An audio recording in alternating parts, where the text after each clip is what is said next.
Salamlayıram sizin müəllimlər. Bu günləri sizə 2 oktyabr 2025-ci il sertifikasiya müsahibə suallarının izahını təqdim edirəm. Birinci sualımız belədir. Dərsdə əsas nədir? Müəllimlər, yadda saxlayın ki, dərsdə əsas təlim məqsədidir. Təlim məqsədi dəqiq, düzgün, aydın olmasa, təlim məqsədimiz şagirdlər üçün başa düşülən olmasa, təlim məqsədimiz vaxtında reallaşdırılıb yekunlaşması təxmin edilməsə, reallaşdırıla bilən olmasa, təlim məqsədi ölçülə bilən, qiymətləndirilə bilən olmasa, bu qaydalar nəzərə alınmadan sadəcə təlim məqsədi çıxarsaq, dərsdə, təlimdə heç bir şey effektiv olmayacaq və dərsdə əsas olan elə təlim məqsədidir. Sonra, digər sualımız, motivasiya düzgün olmasa nə edərsiniz? Müəllimlər, motivasiya düzgün olmasa, demək olar ki, təlim uğursuz alınır. Və bizim də əsas məqsədimiz budur ki, təlimimizin uğurlu alınması üçün motivasiyanı düzgün quraq. Əgər motivasiya düzgün alınmayıbsa, biz yenidən deduktiv dərsdə təşkil etməyə məcbur qalacağıq. Motivasiya düzgün alınmayıbsa, elə təlim daxilində yenidən şagirdlərin meylini, marağını, diqqətini özümüzə cəlb etmək üçün iş üsullarıdır, müxtəlif vasitələrdir və s. ki, onlardan istifadə etməliyik. Motivasiya düzgün qurulsa, dərsin yarısından çoxunu mənimsənilməsi deməkdir. Və həmçində motivasiyanın düzgün qurulması şagirdlər tərəfindən dərsin maraqla qarşılanması, maraqla öyrənilməsi və hətta tapşırıqları belə həyəcansız şəkildə yerinə yetirilməsinə gətirib çıxaracaq. Keçid alırıq digər suallarımıza. Digər sual belədir. Valideyn şagirdə etinasız münasibət göstərərsə nə edərsiniz? Valideyn şagirdə, yəni öz övladına etinasız yanaşırsa, mən bunu izah etmişdim. Biz valideyni maarifləndirməliyik, biz çalışmalıyıq ki, valideynlərimizə izah edək ki, şagirdi təkcə, övladını təkcə geyindirmək, onu düzgün şəkildə qidalandırmaq, onun təhlükəsizliyini təmin etmək yetmir, həmçində onun təhsilinə mütləq nəzarət olunmalıdır. Çünki şagirddə olan üstün cəhətlər getdikcə inkişafdan qala bilər, zəifləyə bilər və özünə bir həyatda yer tapması üçün, şəxsiyyətə çevrilməsi üçün mütləq valideyn də bizimlə əməkdaşlıq etməlidir ki, şagird düzgün şəkildə formalaşsın və inkişaf etsin. Təlim nəticəsini nə zaman verirsiniz? Təlim nəticəsini dərsin əvvəlində şagirdlərə elan edirik və həmçinin də təlim nəticəsinə əsasən təşkil etdiyimiz meyarları da şagirdlərə elan edirik ki, təlim məqsədində hansı bilik bacarıqları təlimin sonunda biz əldə edəcəyik və hansı meyarlara əsasən sizi qiymətləndirəcəyik. Keçid alırıq digər sualımıza. Diaqnostik qiymətləndirmənin nəticəsinə görə illik planlaşmada dəyişiklik etmək olarmı? Və bu sual ikili istiqamətdə verilmişdir. Digər müəlliməmiz də yazıb ki, diaqnostik qiymətləndirmənin nəticəsinə görə planlaşmada dəyişiklik etmək olarmı? Birində açıq şəkildə yazılıb, digərində ümumi şəkildə. Ümumiyyətlə, diaqnostik qiymətləndirmə elə planlaşdırmanın düzgün qurulması üçün istiqamət verir. Həm gündəlik, həm illik. İllik planlaşdırmada biz nəticələrinə əsasən diaqnostikin dəyişiklik edə bilərik. Hansı ki, dərsin üzərində qalmaqdır, bir mövzunu hissələrə bölərək keçəcəm və yaxud da bu mövzunu bir daha təkrarlayacam. Bu zaman biz illik planlaşmada dəyişiklik apara bilərik. Diaqnostik qiymətləndirməyə əsasən həmçinin cari gündəlik planlaşmada da müəllim öz istiqamətini müəyyənləşdirə bilir və zaten diaqnostik qiymətləndirmə elə bu istiqamət üçün təşkil edilir ki, biz şagirdin potensialını, mənfi müsbətlərini bilib bu üzrə addımlayaq. Sonra digər yazılan suallarımız belədir. Bir şagird digərinə tapşırıq işləməkdə mane olsa, nə edərsiniz? Şagirdlər bir-birinə tapşırıq işləyərkən biri digərinə və yaxud da bir-birinə mane olurlarsa, biz onların yerini dəyişə bilərik. Tapşırığı verməzdən öncə nəzər yetiririk ki, həmin şagirdlər bir-biri ilə hansı münasibətdədir? Əgər belə deyək, dost yoldaşdırlarsa, ola bilər ki, onlar bir-birinə kömək edə bilərlər. Ona görə yerlərinin dəyişdirilməsi ən vacib məsələdir. Digər tərəfdən sinifdə qaydalar təşkil edilir və bununla yanaşı hətta prosedurlar da yaradırıq. Bax, bu qaydalar, prosedurlar, müəllimin proaktiv yanaşmada olması elə bu cür problemlərin öhdəsindən gəlməsinə şərait yaradır.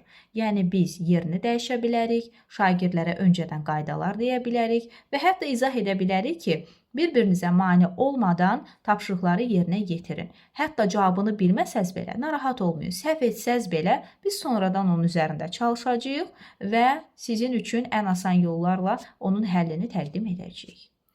Keçid alırıq digər suala. Yeni sinifə girmişsiniz, şagirdlər sizi sevmir. Nə edərsiniz?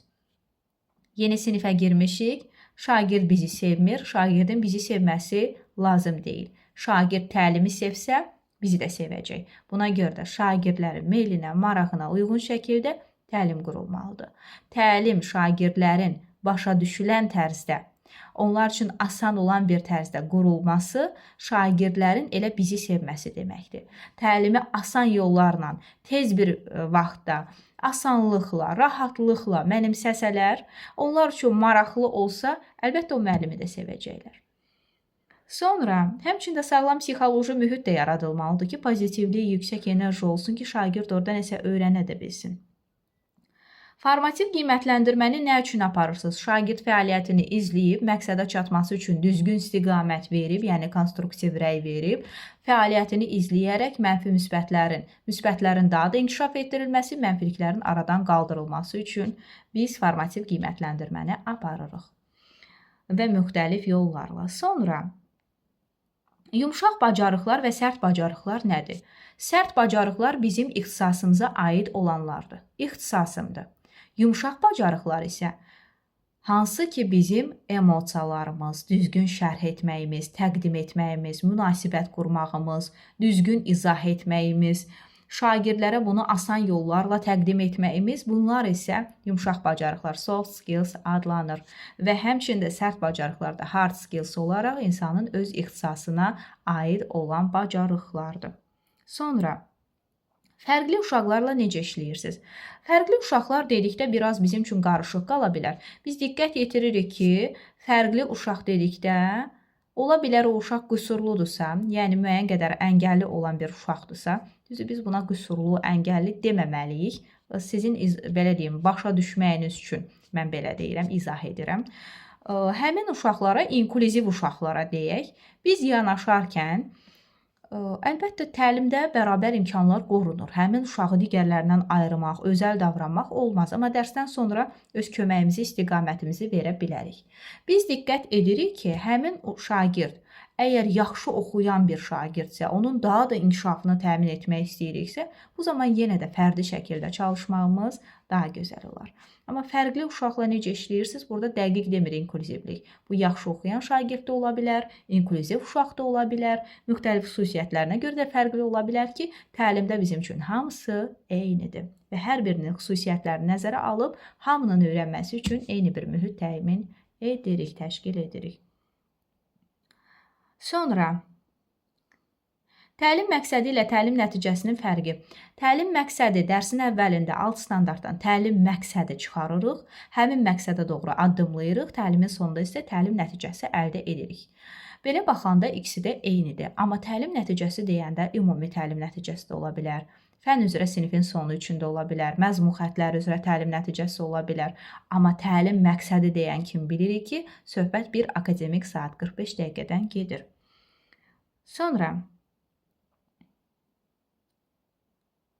diaqnostik qiymətləndirməni nə üçün aparırıq? Bayaq dedim, potensialları, meylin marağı, şagirdin bir çox xüsusiyyətlərini üzə çıxarmaq üçün və bu istiqamətdə planlaşdırmamızda düzgün qura bilərik. Effektiv olacaq. Fəndaxili inteqrasiyanı necə qurursunuz? Uşaq zəif olsa, necə apararsınız onu irəli? Aha, belə deyək, cümlələr biraz dağınıqdır.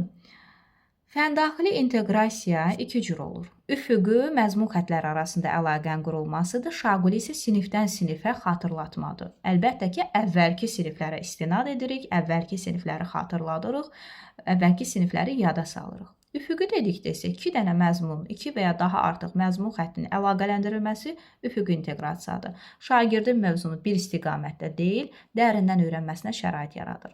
Şagirdin mövzunu mənimsəyərkən bir bacarıq deyil, bir neçə bacarığa sahib olmasını təmin edir.